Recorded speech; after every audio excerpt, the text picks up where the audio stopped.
2016 Fiat 500 review. What's new for 2016? For 2016, the Fiat 500 gets a standard 5-inch touchscreen interface with optional navigation that supplants the old dash-top TomTom portable navigation system.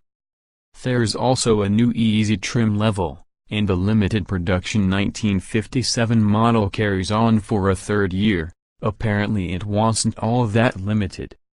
Furthermore, the options structure has been revised with the addition of various packages called collections. Introduction: there are plenty of fuel-efficient small cars on the market today, but only a few of them clearly stand out from the crowd. A prime example is the 2016 Fiat 500. Fiat brought its cheeky Cinquecento, 500 in Italian, to the United States after acquiring Chrysler to form Fiat Chrysler Automobiles. Now in its sixth year on our shores, the Fiat 500 continues to challenge the status quo with its distinctly Italian flair. Offered in hatchback and convertible body styles, numerous trim levels and specifications ranging from economical to downright sporty, the 500 is an endearingly offbeat alternative to the usual subcompact suspects. The 2016 Fiat 500 brings Italian flair and a slew of trim levels to the small car market. Unfortunately, the 2016 500 carries on with some disappointing traits that have been around since the car's introduction. Taller front occupants in the 500 have to deal with limited headroom if the sunroof is specified, while the rear seats are best suited to small children on short trips. Cargo capacity is also modest, especially in the convertible. Speaking of the convertible, its top greatly restricts rear sight lines when retracted, as it folds into a prominent pile above the back seat. Acceleration in non-turbo models is snooze-inducing, and while we welcome the arrival of a standard 5-inch touchscreen infotainment interface for 2016, the interior is still outfitted with mostly low-quality materials. If you walk away from your test drive with similar reservations, know that the Fiat 500 isn't the only small car with a sense of style. The Mini Cooper and Volkswagen Beetle are direct competitors and they boast stronger powertrains and nicer cabins, although they're also more expensive. The Ford Fiesta is another well-rounded rival with a couple of interesting turbocharged engine options, while the Honda Fit trumps them all with its incredibly versatile interior. But the 2016 Fiat 500 still manages to cram a lot of fashion and fun into a conveniently small package, and is likely worth checking out as part of your subcompact shopping process. Body styles, trim levels, and options: the 2015 Fiat 500 is available as either a hatchback or a convertible. The hatchback is offered in 6 trim levels: Pop, Easy, Sport, Turbo, Lounge and Abarth. The convertible version, called the 500C, comes in Pop, Easy, Lounge and Abarth trims, and it features a 3-position power cloth top. An all-electric version, the 500E, is reviewed separately. The 1957 edition's formerly exclusive mid-century paint scheme is more widely available on the 2016 Fiat 500. Standard features for the base Pop trim include 15-inch steel wheels, heated mirrors, air conditioning, full power accessories, cruise control, cloth upholstery, a height adjustable driver seat, 50/50 split folding rear seatbacks, a tilt-only leather-wrapped steering wheel and Fiat Chrysler's Uconnect infotainment interface with a 5-inch touchscreen, Bluetooth phone and audio connectivity, voice controls and a 6-speaker sound system with a CD player, auxiliary audio input and 2 USB ports, one for mobile device integration, the other for charging. The Easy is essentially a version of the Pop with 15-inch alloy wheels, fog lamps, premium cloth upholstery, a 7-inch color driver information display, a standalone option on Pop models, and an upgraded 6-speaker Alpine audio system. The sport hatchback adds 16-inch alloy wheels, sporty exterior styling touches, red-painted brake calipers, a sports-tuned suspension and exhaust system, front sport seats and a sports steering wheel.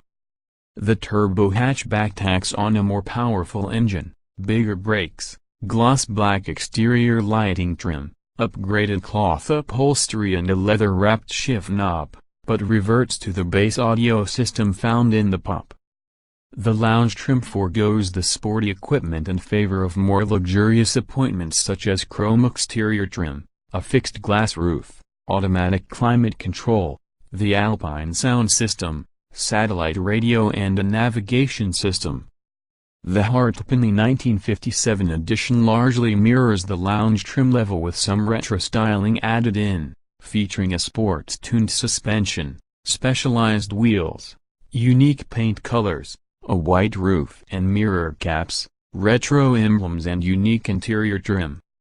At the top of the Fiat 500 food chain is the performance-focused Abarth. It is outfitted similarly to the turbo trim but distinguishes itself with more power, unique 16-inch wheels, sportier suspension tuning, distinctive exterior and interior styling tweaks and the Alpine stereo.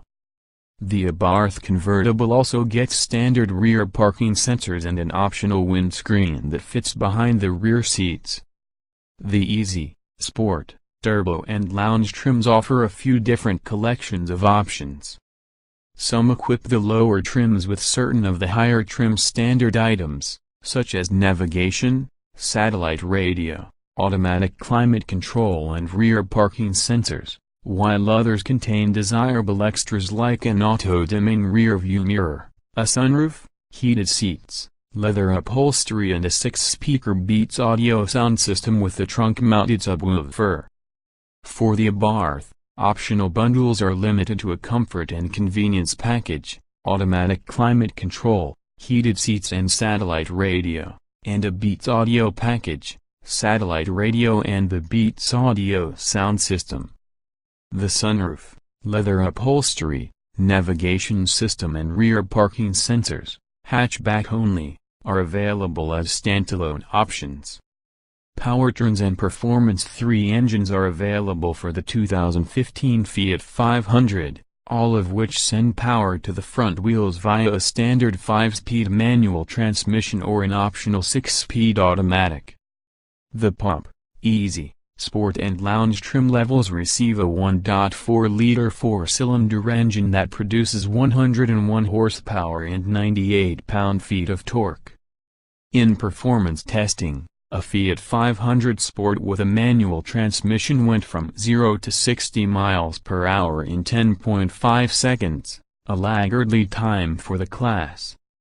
An Automatis-equipped 500C was even slower in our testing, needing a sloth-like 12.4 seconds to get to 60 miles per hour. The EPA estimates fuel economy at 34 miles per gallon combined, 31 city/40 highway, with the manual, but opting for the automatic cuts efficiency to a humdrum 30 miles per gallon combined, 27-34.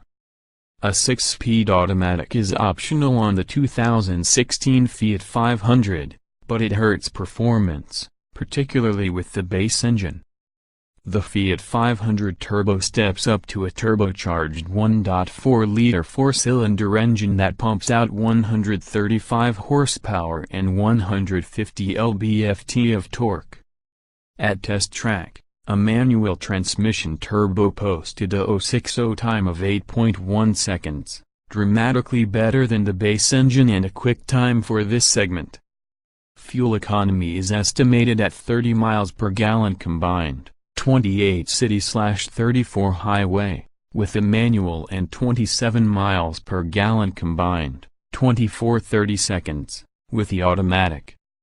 The Abarth model's upgraded 1.4-liter turbocharged engine makes 160 horsepower and 170 lb-ft of torque with the manual transmission.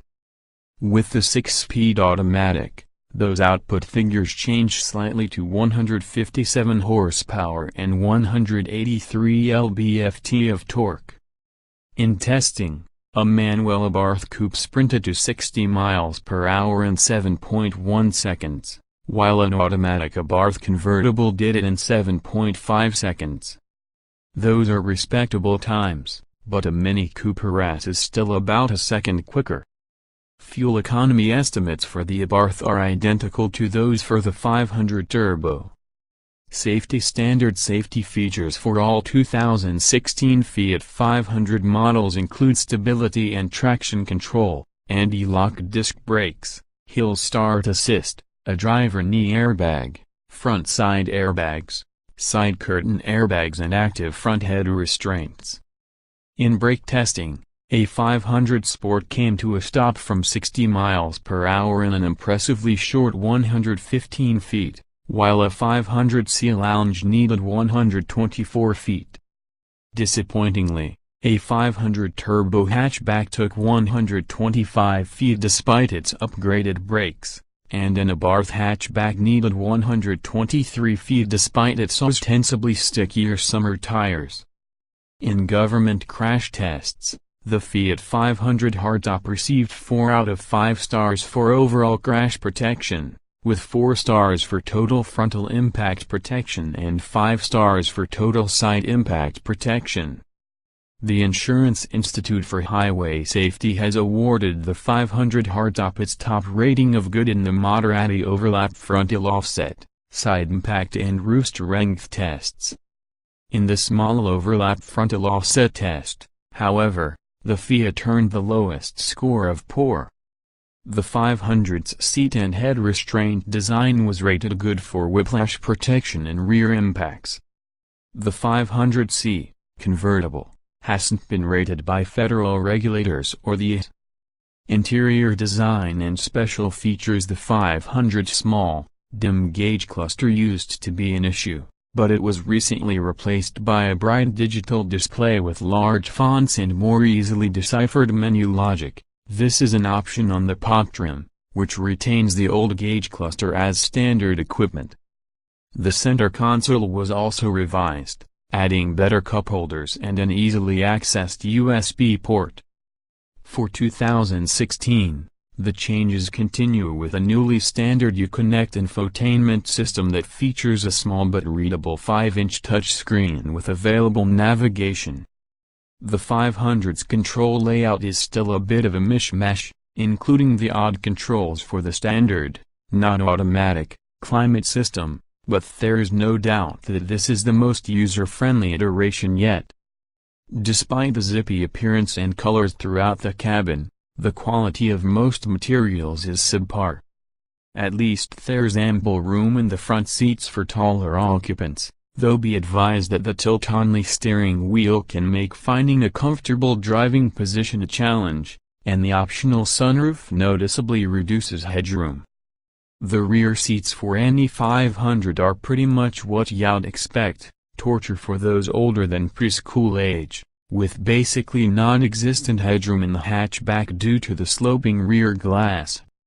Front seats are comfortable and there's plenty of room even for tall folks as long as you skip the sunroof option. With the rear seat backs up, the hatchback presents a reasonable 9.5 cubic feet of luggage space. Drop the seat backs and you open up a total of 30.2 cubic feet. That's not bad for such a small car, but the Mini Cooper hatchback gives you more, 38 cubes. And 4-door hatchbacks like the Sonic and Fit are even roomier.